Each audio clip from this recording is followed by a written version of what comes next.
Good evening, ladies and gentlemen. On behalf of Iceland Air, Captain, Denton and crew, I would like to welcome you on board.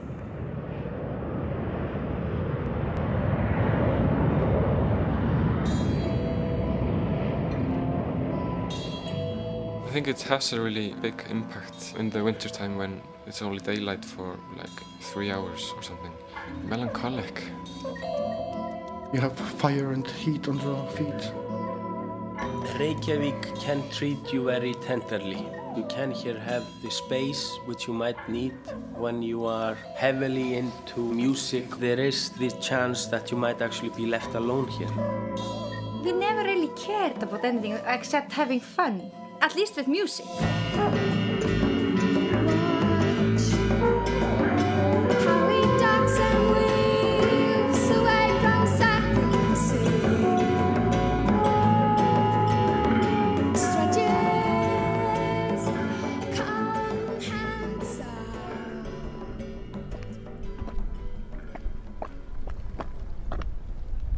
Well, here we are. Mixing It has come to Iceland, the land of fire and ice, and we're in a fantastic place to demonstrate that. We're in front of an extremely active geyser, and we're actually, I don't know, about 50 kilometres outside Reykjavik. It's hard to exaggerate the bleakness of this spot. I mean, this is the blasted heath from Macbeth in Spain. You've got a tremendous amount of sulphurous steam swirling around from numerous vents on the side of this hill. You might hear it spouting up behind us in a few minutes.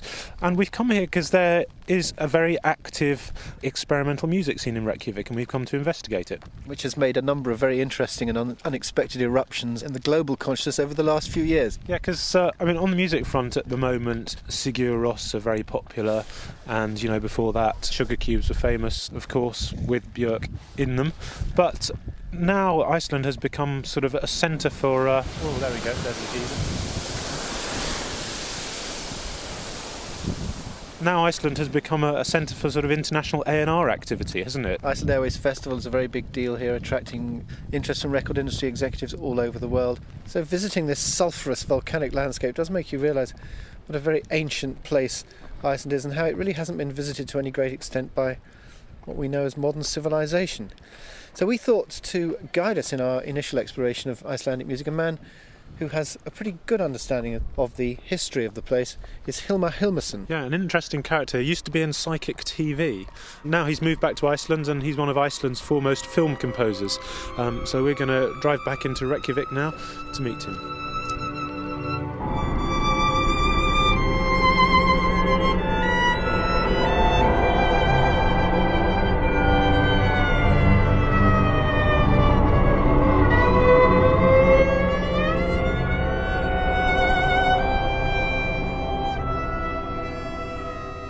Great-grandparents lived in turf houses without any electricity, and I mean, we never had any industrial revolution. I mean, we didn't have any enlightenment in I mean, both the literal sense that, I mean, we lived in dark housings, and we didn't really latch onto science until, I mean, very quickly. I mean, we had to make a 300-year leap in about 20 years.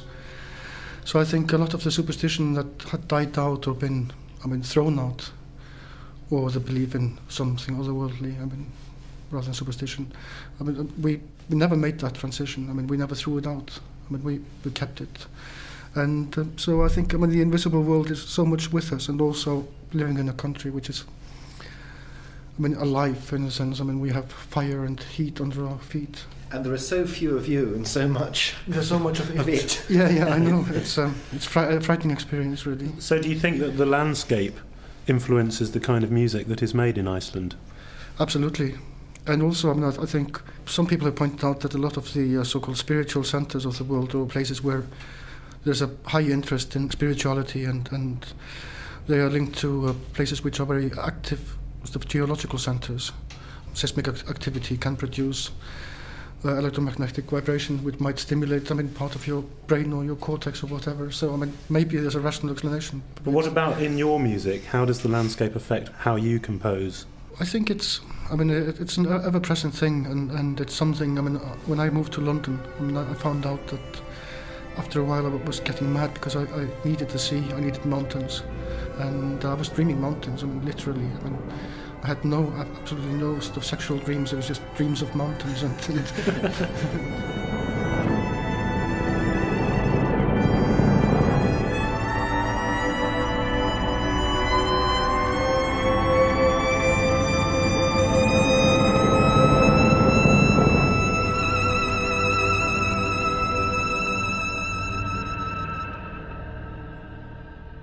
Hilmar, you've obviously played a very important role in terms of bringing Icelandic music and musicians into contact with musicians from other parts of Europe and the world through your association with Psychic TV back in the 1980s. How did you actually come to join that band?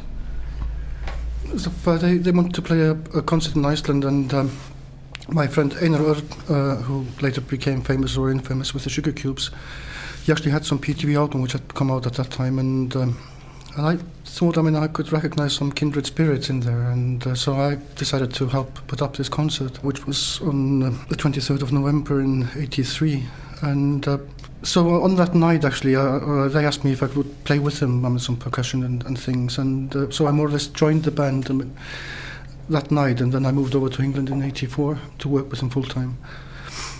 Basically what happened is that Einar Örn was in England. He had his band going called K.U.K.L with Bjork and other people. And so we started to mingle with some of the weird crowd in England, and also we had been in touch with people like Crass, and so it was sort of anarcho-punk and weirdos with occult leanings, who certainly opened the back door for Icelandic musicians.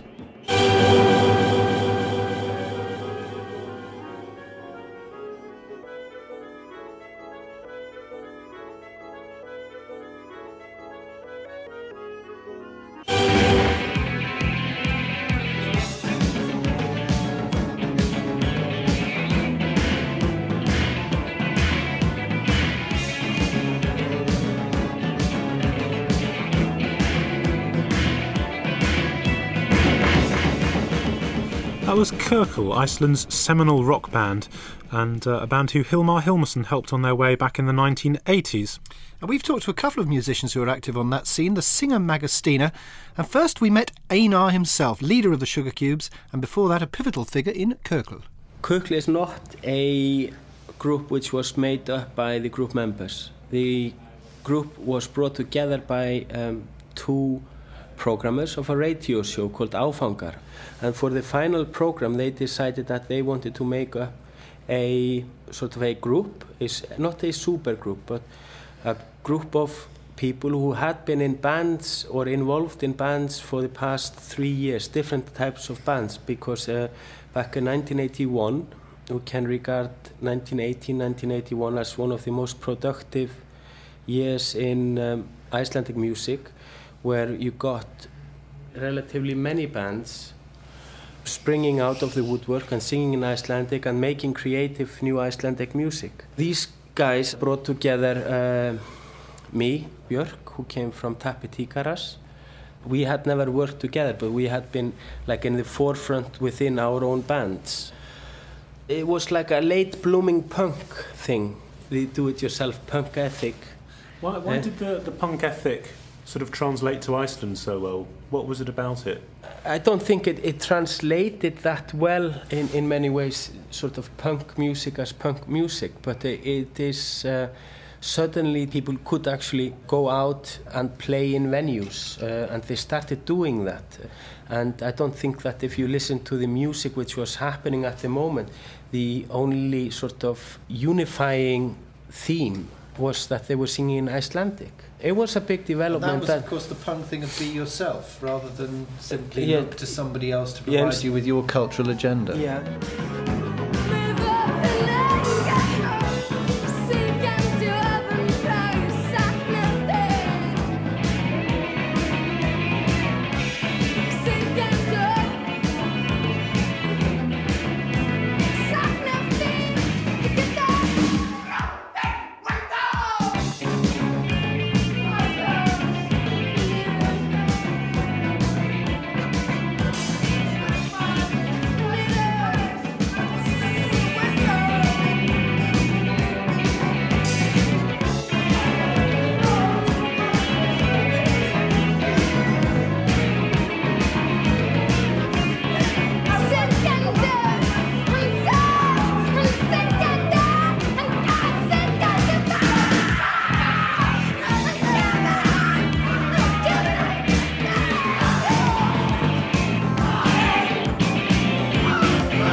So we've come to the house of Magga Stína. Magga, whereabouts in Reykjavik are we exactly?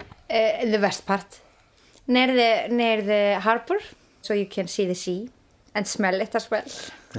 We smelled fish actually on the way over here. And how did you get started doing your music? Well, my first band was a band called Reptile. We did 2 albums. And was this part of the punk? Yeah, like the post-punk, because it was around 1985 maybe that we started.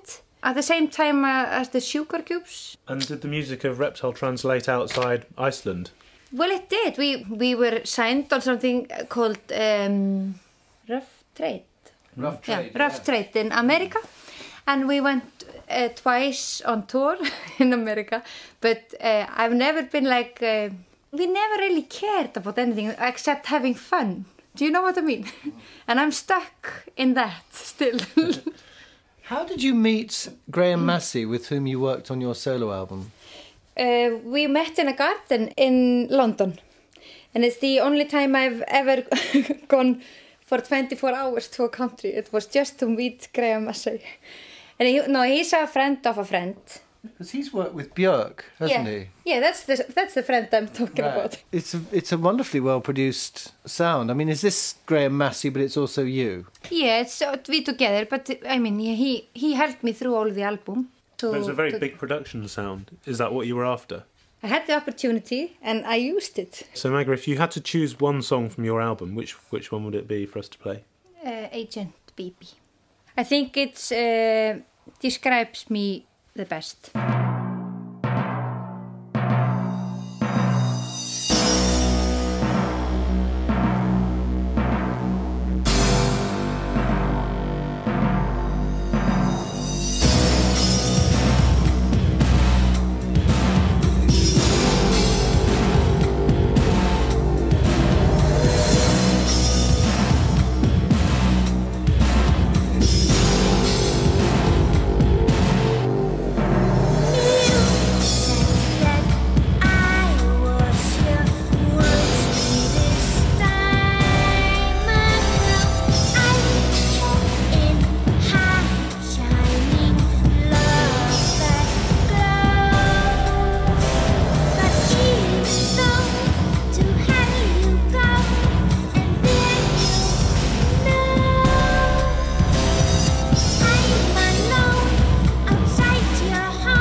The singer Magga Stína bearing more than a passing resemblance there to her good friend Bjork.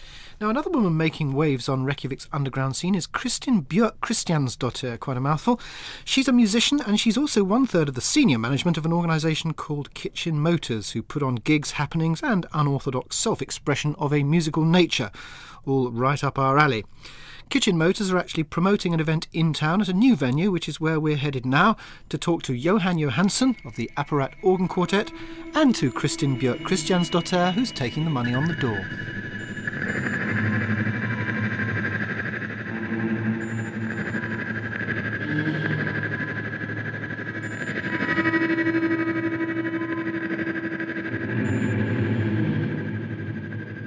In the beginning we were going to do this one concert because we all agreed that being experimental musicians, we wished there was some kind of scene, some kind of venue, some kind of family, just of people who would get together and play. And it ended up that we got so many ideas of different mixtures of people playing together that we did a whole series of 4 events that we recorded and released as Nart Nibbles, and in each event featured at least 3 different circuses, little noise circuses. Noise circuses? Yeah. What does that mean? Well, they were pretty strange. Well, they still are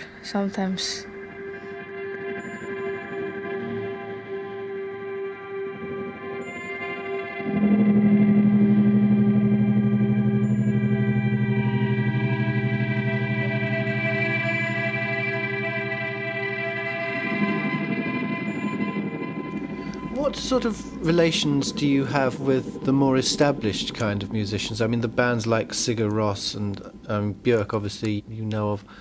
Do they take an interest in what you do? Yes, Jónsi, who sings and plays guitar in Sigur, he took part in the Nart Nibbles series and played in the Helvítis Guitar Symphony with 12 other guitar players, including myself.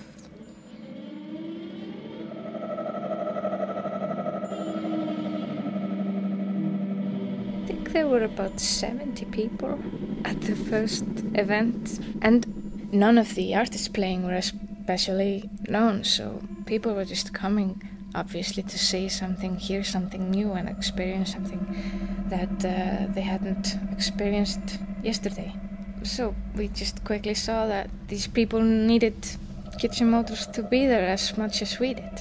And you said that Kitchen Motors now has grown beyond your sort of initial dreams. How is it at the moment then? Has it become a known entity in the music scene here in Reykjavik? Yes, it has.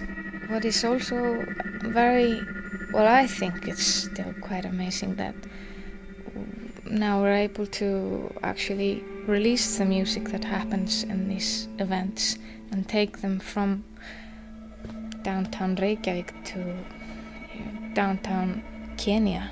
There are small radio stations across the globe that are playing this music, which I find completely nicely ridiculous.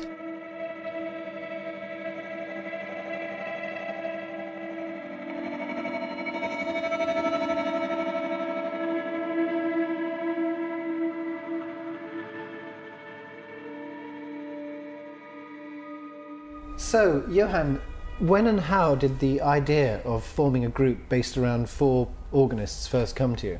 I think it probably has something to do with Steve Reich, I think, and his piece 4 organs. I think that's sort of sparked it. We really wanted to get together and play this early minimalist music, and after a while we started to improvise and play our own stuff, and it basically grew from there. But this evening you don't appear to be playing organs. What's going on here? Well, we are playing organs of a sort. It's a little electric organ marketed in the early 70s called a stylophone, which I believe is quite familiar to English people. It's very little electric organs played with a stylus. And what is the attraction of this instrument to you?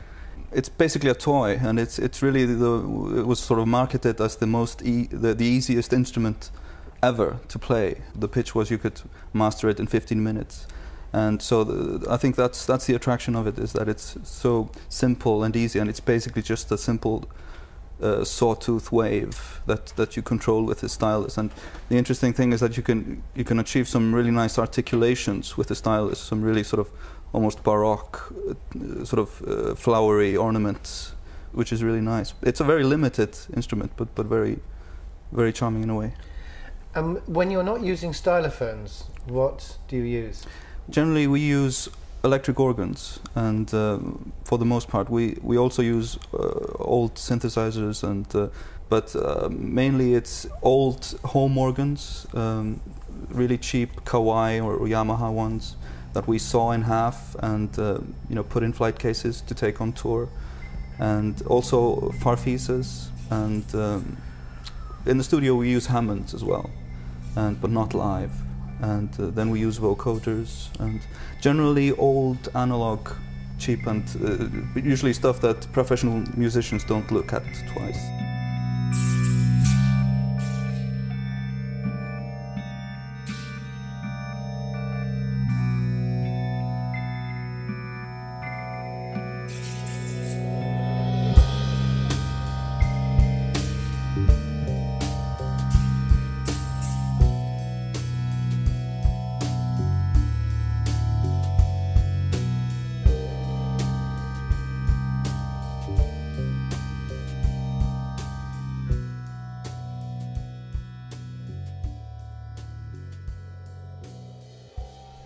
So Mark and I are standing outside this humming venue in Reykjavik called Vesturport. It looks actually, I have to say, more like a scout hut than a music venue, but this is where Kitchen Motors are going to be putting on one of their, as we understand it, monthly shows. This one including performances by Apparat Organ Quartet, Hilmar Jensen and K.U.K.L, and some kind of collaboration involving various members of Big Band Brutal and other local bands. And it's in a nice part of Reykjavik. It's the west part, right by the harbour, and a stiff sea breeze blowing across our microphone and here. Mark is very much wishing he hadn't worn his shorts.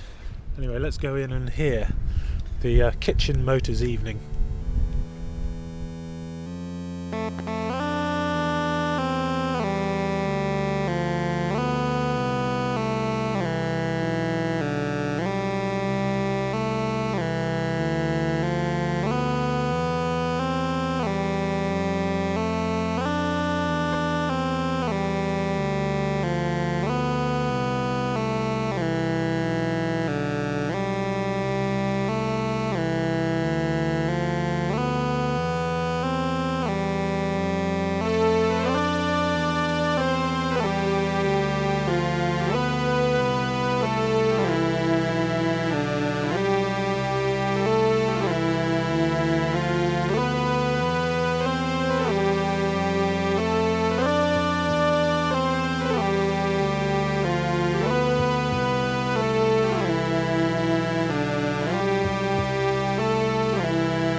That was the wonderfully cod celestial tones of Apparat Organ Quartet, one of 4 acts on a bill which also included the treasurer of Kitchen Motors and a much respected local free jazz guitarist to boot, Hilmar Jensen.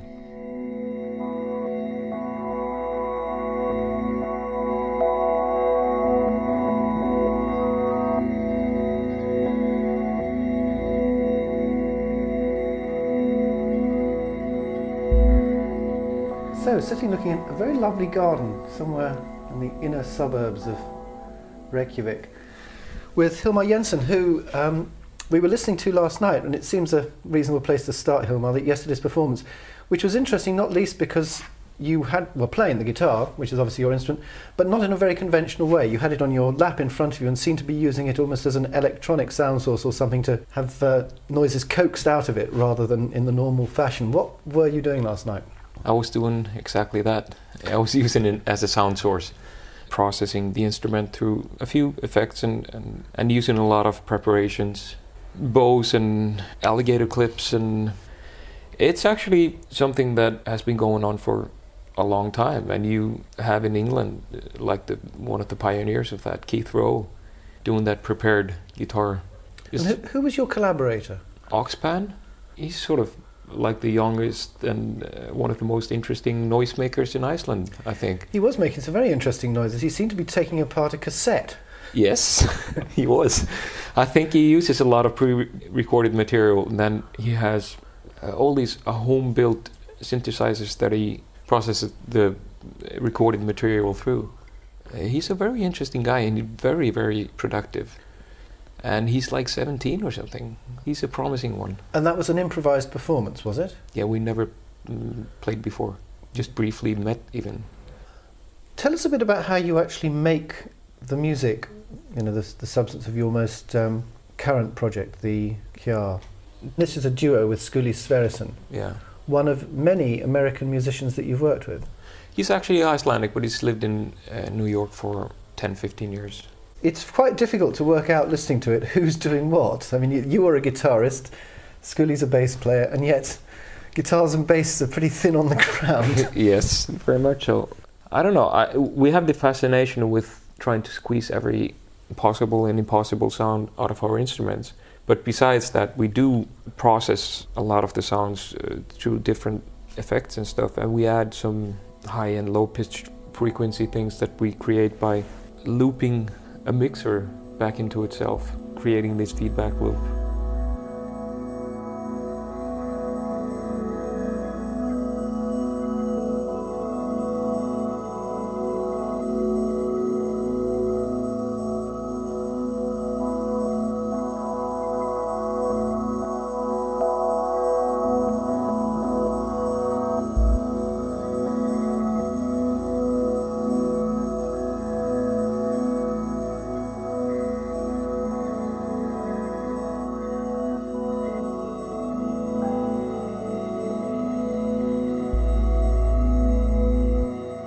That album is sort of edited improvisations that we made, but it's very much just trying to focus on like tiny fragments of sound making, so that it's almost like putting a microscope on what you most of the time do. Usually when you're producing a note in the general sense, you pick the string and it vibrates and it gives off some frequency, and you may connect that to other frequencies and stuff. But if you would just stop at the initial pick striking the string, there's so much happening right there. A lot of overtones, there are a lot of things happening with that one move. And if you sort of bring the microscope on just that one sound, it's like a whole world that can be worked with.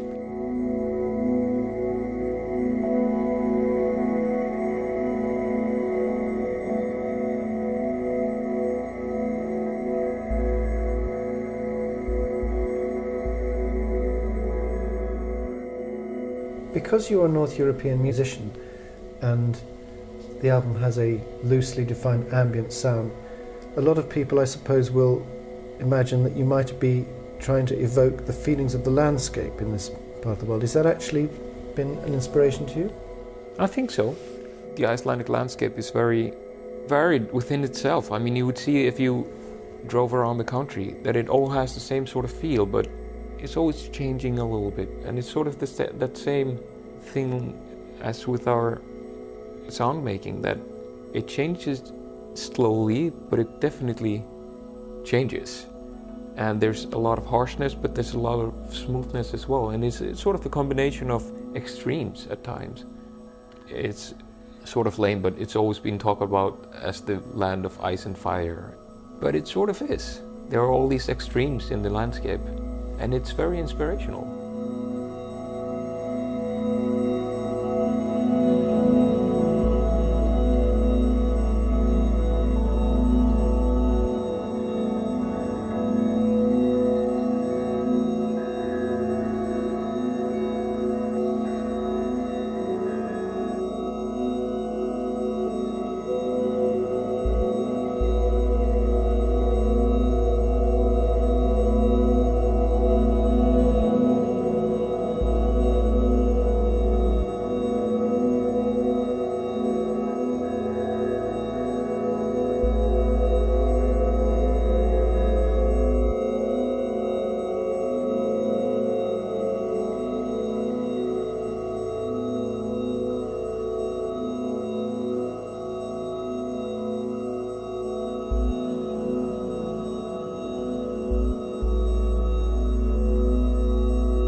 Music from Hilmar Jensen's album Kjar, spelt Kjar, which he recorded with the bassist Skulli Sverrisson. And just as a footnote, Sverrisson now lives in New York, and among many other things, he plays with Laurie Anderson. At the Kitchen Motors concert, Hilmar Jensen was actually playing with a local electronic musician who calls himself Orkspan. I watched him performing on the night with what looked like a highly distressed cassette recorder. Yeah, the cassette recorder, the equipment I was using then, I had been making about 3 weeks, just putting it together, and on the day of the performance it kind of broke down, so it was only working like 3% of it, and I had to come up with something to fill in the gap, so I put that together in the sound check. It's a kind of really simple thing. What was it? It's a tape recorder, and I taped it together and soldered the battery to it, and then I just took the tape apart and pulled it out. Pulled the tape out, yeah. When you set out, what was your sort of musical aim? Just playing around with my equipment. And you make your own instruments? Yeah. Lately I've been experimenting a little bit with that. So tell us about some of your instruments. Mainly synthesizers, just musical making machinery. And you really make it from scratch, do you? Or from little parts like radios and whatever that can make sound. What are you trying to do when you make your instruments? Obviously you're trying to make them sound different from the sounds that people ordinarily hear. Yes, it's also just what I want in an instrument. Just a unique sound and the approach I want, and it's fun to have something of your own. You've given us a CD of 9 of your tracks here. Are there any particular examples of your own instruments on these tracks? Yes, the early stuff is made only with tape recorders. Like what?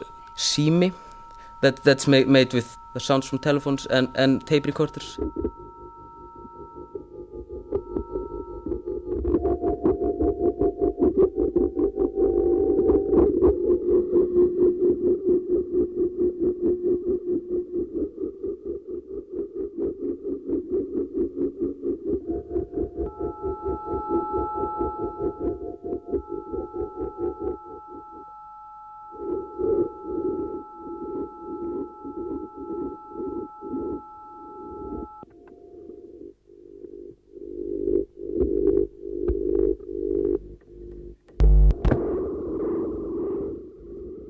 How important is Kitchen Motors to you, performing the kind of music that you do? It's really important in terms of performing, and also on the music, because you get to meet different people and collaborate, like with Hilmar. So I get ideas and influences there. We've been talking to Christian of Kitchen Motors, and she was telling us about a live performance you did where you recorded people actually walking into the concert. Yes. And how did you think of that? It was a big steel plate that I mic'd up, and then people walked over it and it made sounds, and it also projected more sounds using the people walking on the steel plate. And presumably they were quite shocked when they walked in. Yeah, to hear their footsteps it was going around the quite room. loud.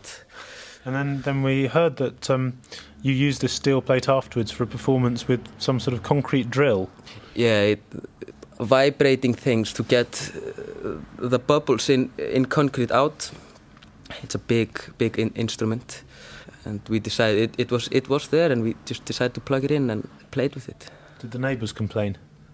No, it's an industrial neighborhood, so there was no one there. So, making your instruments and doing your music, do you feel that you're part of a scene in Reykjavik, a musical scene? Yeah, a really small scene. And how would you characterise that small scene? Just experiments with a different form of music. And do you think it's different from similar scenes in other cities elsewhere in Europe, say? No, it's just probably smaller.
Music by Auxpan, spelled Auxpan.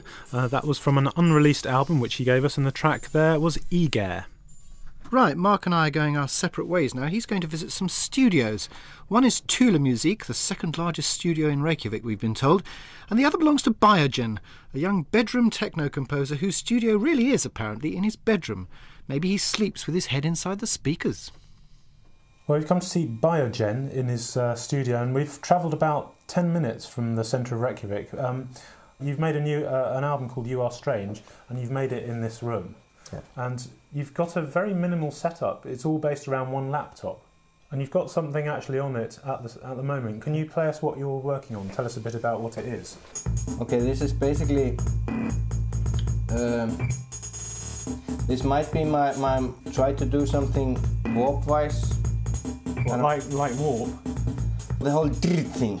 Yeah. I've been very reluctant to go into it, but I just happened to stumble across a feature in this program for cutting beats up. So I was basically trying to do that. How much of your music is the result of sort of happy accidents? Most of it. I can sit around here for 2 months and not do anything, then come in here in a bad mood or a good mood and do like 2 fantastic tracks. It just depends. How did you make the pieces on your album You Are Strange? They were mostly either done in emotional trauma or an extreme experimental mode, using the laptop. In a similar way, but not this exact way, just experimenting with different programs and experimenting with singing a bit. I was going to ask you about that actually, because I've chosen a couple of tracks I really liked. One of them seems to have lots of vocal sounds on it. I don't know if they're your singing. It's a track called Rurk. Are those your vocal noises on it? Yeah. So tell us, what's that track about and how did you put it together? Okay, all the sounds in that one are vocals except for the drum beat. And I was studying the Eddas, which are like Icelandic poems, Nordic poems from the 800s or something. And I sat in the studio looping this beat, and I tried recording myself saying like random bits of the Eddas along with other stuff in a hoarse voice, something like that. And basically just experimenting with that. And when I had that going on with the beat, I just thought it was so very Icelandic and atmospheric and medieval, so I did the vocal thing. That was the whole track.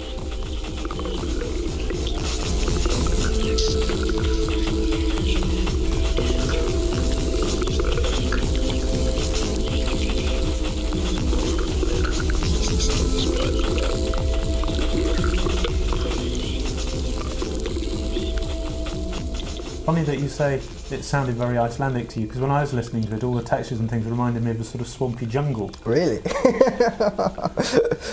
But what is it about? I'm interested that you say it sounded Icelandic. What do you mean by that? Because when making it in the studio, you know, I went to a very, very special state of mind in a way, a very medieval one. So quoting things from the Eddas and stuff, it was like a very magical atmosphere I was experiencing.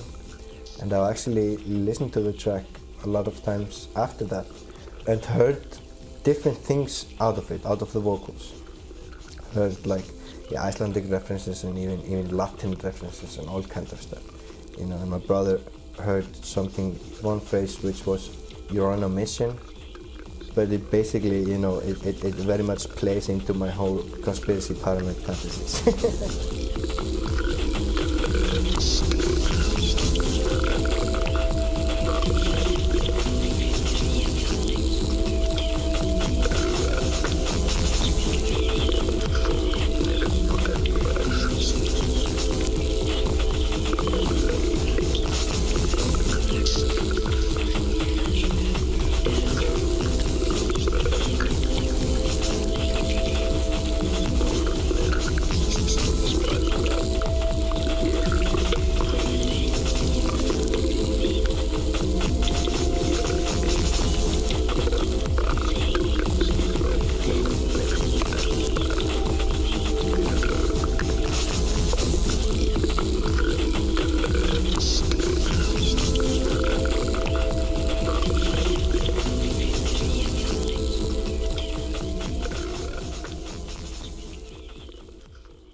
So we're down in the harbour area and we've come to Thule Music, spelt T-H-U-L-E Music. They've got their own record label and a studio complex, and we're going in to meet the head guy, who is called Thor.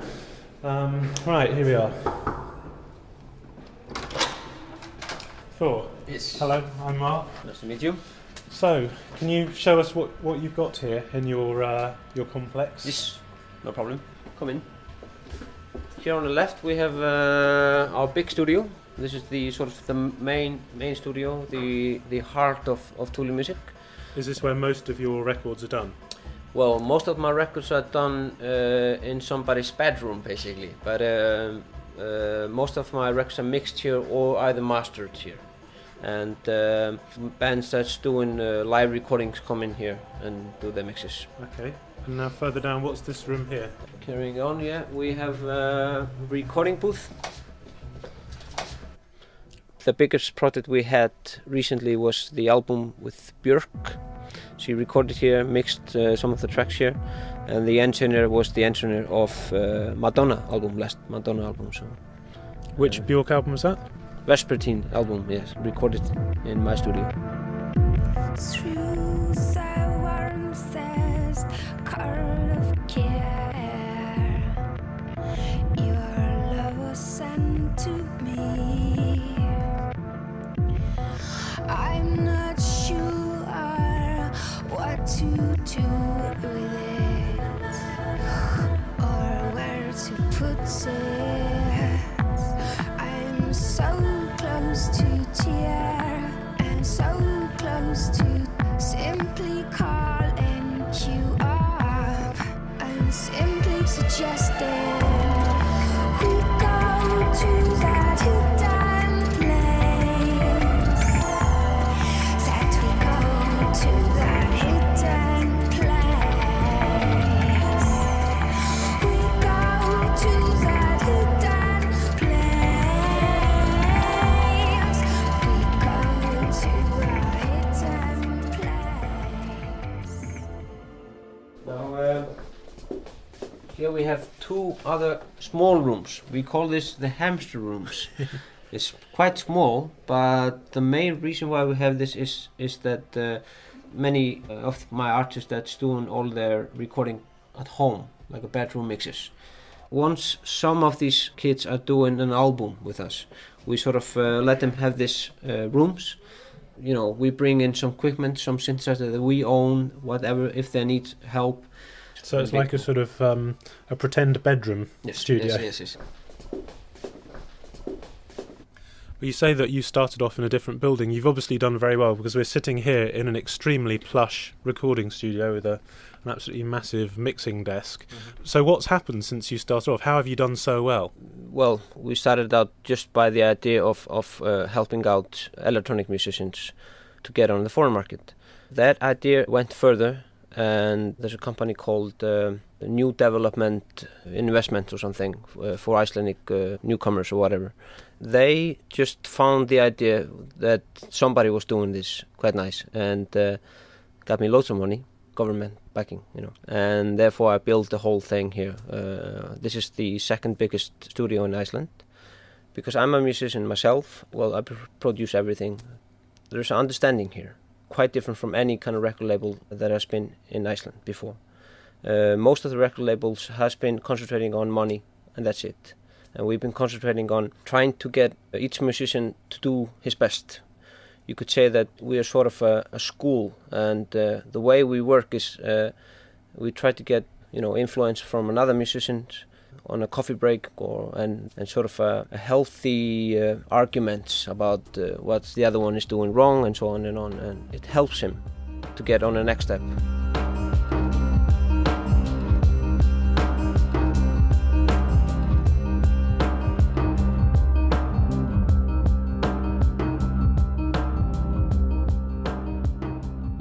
So here we are in the very comfortable, even quite plush offices of Thule Music, talking to one of their, I guess, premier recording artists, Ollie.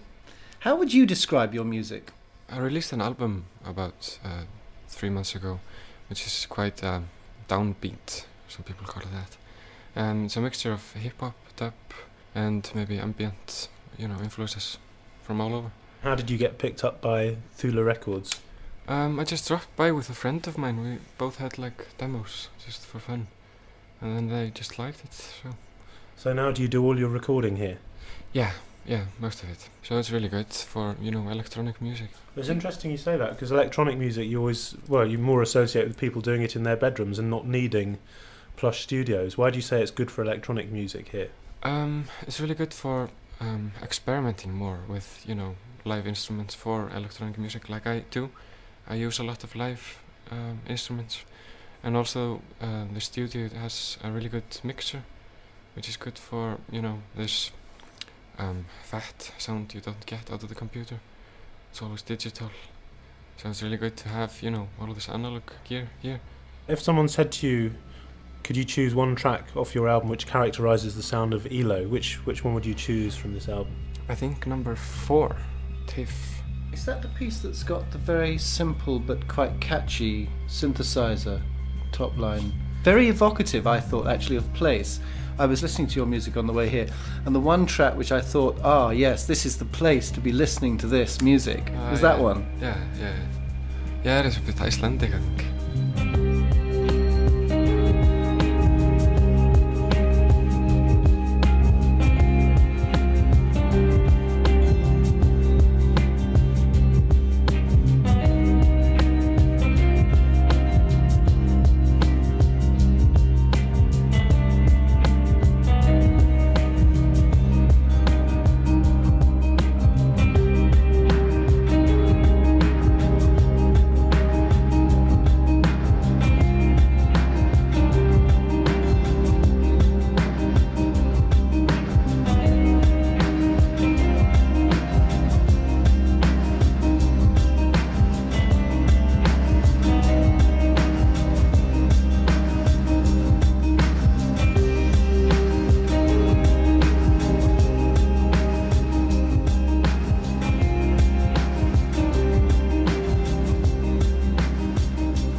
Involved in any way with the Iceland Airwaves Festival? Yeah, I'll play there, yeah. How do you think that festival has actually changed things around here? You've now got record industry people flying in apparently from all over Europe and America. Does that change the way people here make music or prepare their performances? Yeah, definitely in some way, because it's more like a publicity thing. It's a bit cheesy, but it doesn't matter.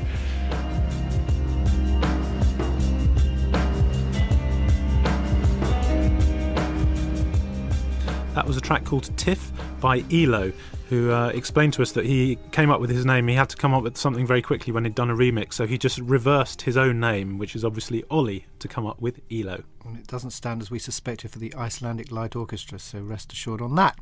He's actually playing is ELO at this year's Airwaves Festival, which is Reykjavik's biggest. And earlier on, I went to interrogate one of the organisers of Airwaves, an Englishwoman who rejoices under the name of Storm Whitby Grubb. I asked her how the festival got started. It was like an industry party for K.U.K.L, and also Sigur played at the concert, and it was in an aircraft hangar in Reykjavik airport. Yeah, they had loads of industry come to that, and it kind of came like a legendary concert for Sigur because Fat Cat were there and they met Sigur and K.U.K.L released their record, and it kind of kicked off from there. I think they had such a good vibe about it, they just kept going with it every year. It's just grown each year. Because still now the festival is very much label orientated, trying to get people to come in and see new talent, which is going on in Iceland.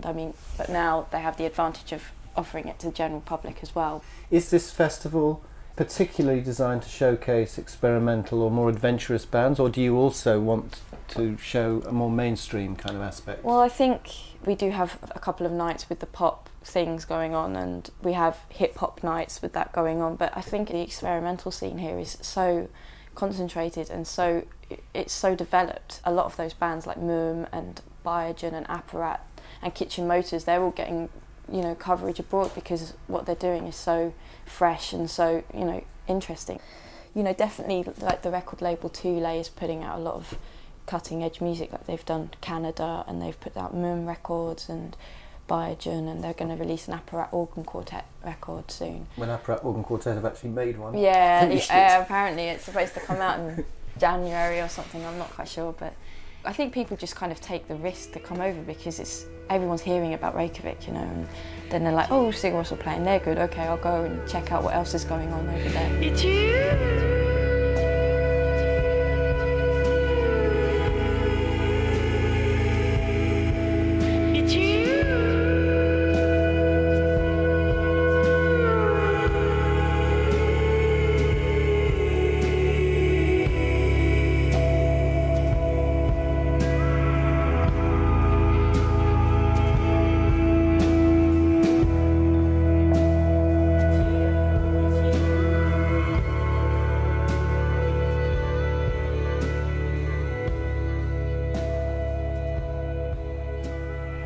Music there from one of the headlining acts at this year's Airways Festival, the band Sigur Rós. Big name locally then.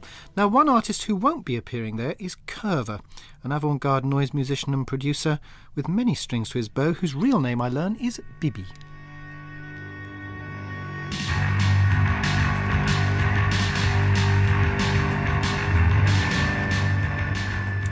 So here I am in downtown Reykjavik in a very local Chinese restaurant, but we'll gloss over that. I've come to meet Birgir Unn Thoroddsen, who I'm relieved to say is more easily known as Bibi. But Bibi is only one of your names, isn't it? Yes. Yeah, I have several projects, and K.U.K.L is the biggest of those projects, but also being Bibi as a producer. And then I have Bibi Barti, I'm in a surf band, and that's my surf ego. Let's start with K.U.K.L. What is K.U.K.L? How would you define that project? K.U.K.L is a one-man band, and it's me and a computer. I really like playing live, and when I play concerts now, it's really live. I don't really want to sit down to my computer and press play, you know. That doesn't make sense. That's why I try to use turntables or instruments and loops, like effect loops, and just do the thing on the spot, do it live. I thought about the main structure, but not every individual sound. And that's really nice. It's just like riding the wave, you know.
You obviously are also a producer. You help other people make records. You've worked a lot with, I suppose you'd call them a noise band or a death metal noise band, Minus. Yeah, I think their music is called progressive hardcore.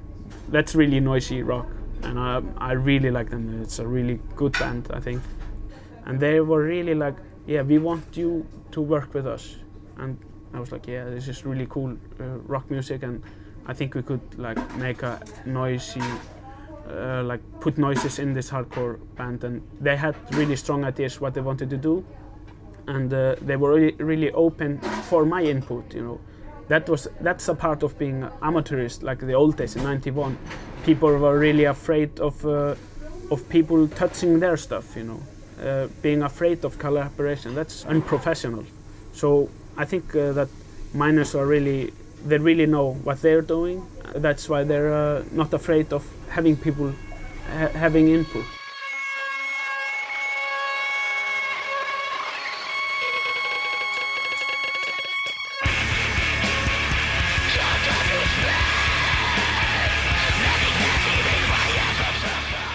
Hello, my name is Bjork, and I play drums for the band Minus. Yeah, and I'm Frosty, and I play guitar. The album's called Jesus Christ Bobby. Yeah. How would you describe your sound? We started out as a hardcore band. Today we don't even see us as a hardcore band, really. It's just progressive rock with some hardcore influences, if you like. I mean, this is an amazingly well-recorded record. It's almost all the textures are very interesting. How did you record the vocals? Bibi, our producer, used all kinds of tricks, like screaming through our guitar amps, stuff like that. But what I really like about the album is you're never sure what's going to happen next. Yeah. When you say hardcore, it doesn't really do it justice, because quite often you'll think, oh, it's doing that, and then it'll suddenly change. I was thinking of the second track, Leisure, yeah. It never really does what you expect it's going to do. Oh, that's quite right. That's our intentions, anyway. We like to surprise people and do something different.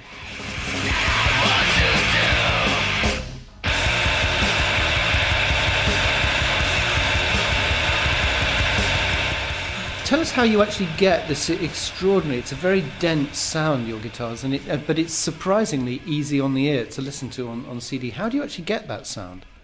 Well, Bibi, the honor is his, actually. He's a weirdo, as you probably noticed when you spoke to him, in a positive sense, and he tries all kinds of weird stuff. He's a Steve Albini fan, no doubt about that. So he was cranking up all kinds of sounds out of the amps and stuff. So this was just an experiment which turned out really well.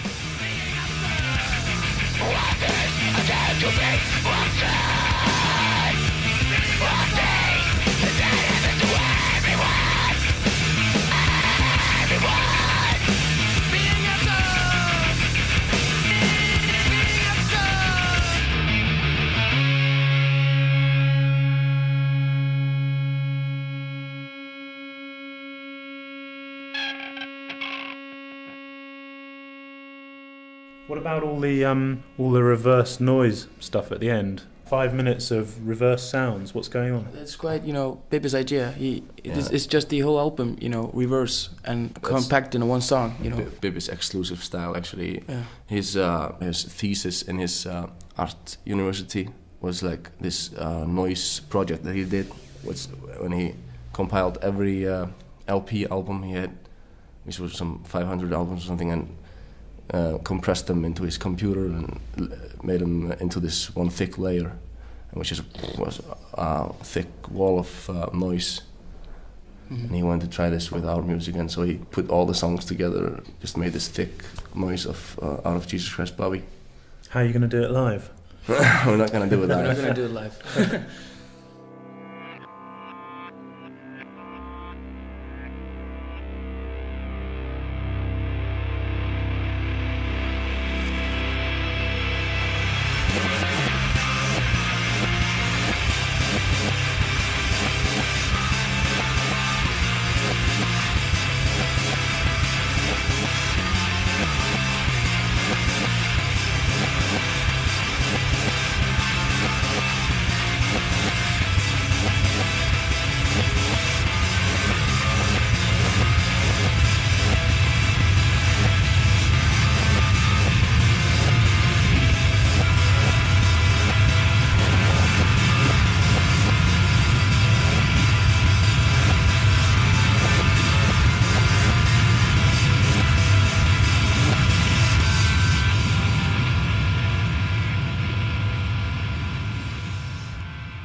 The sound of Minas there, almost as thunderous as the sound of the Gullfoss waterfall, where we've come to conclude our reflections on the music of Iceland. A spot, incidentally, that you may be aware of from the cover photo of Echo and the Bunnymen on their album Porcupine, which was actually shot underneath the falls here. Just one of the many small facts that we've discovered to our surprise and delight since we arrived in Iceland. And this really is an amazing geographical location. As you approach the waterfall, you are actually beneath the level of the water. And that's a weird experience. And then incredible amounts of water fall into this amazingly deep ravine, which is very narrow, very spectacular. Creates an extraordinary sense of drama and an enormous amount of kind of steam of a colder variety than the sort that we saw at Geysir, but it's still an extraordinarily moving spot and makes a lot of sense of the musicians we've spoken to describing being awed and impressed by their native landscape. And it's interesting just hearing Minas there. You realise that a lot of the people we've spoken to are still operating from their bedrooms, even bands who are making possibly some of the loudest music I've ever heard, doing it in their bedrooms, and that really goes back to the post-punk days of the musical explosion here in Iceland, where there was that do-it-yourself mentality. Yeah, I think it's what we've seen, I think, recently here. It's very much a kind of think local, act global mentality. I mean, bands like Venus being a case in point. These people have extraordinary ambition and intent. They're not going to be staying in their bedrooms for much longer, I suspect. That's it from us. This has been Mixing It in Iceland. We're back in the UK next week. And from the Gullfoss waterfalls, somewhere in the interior of Iceland, goodbye. Goodbye.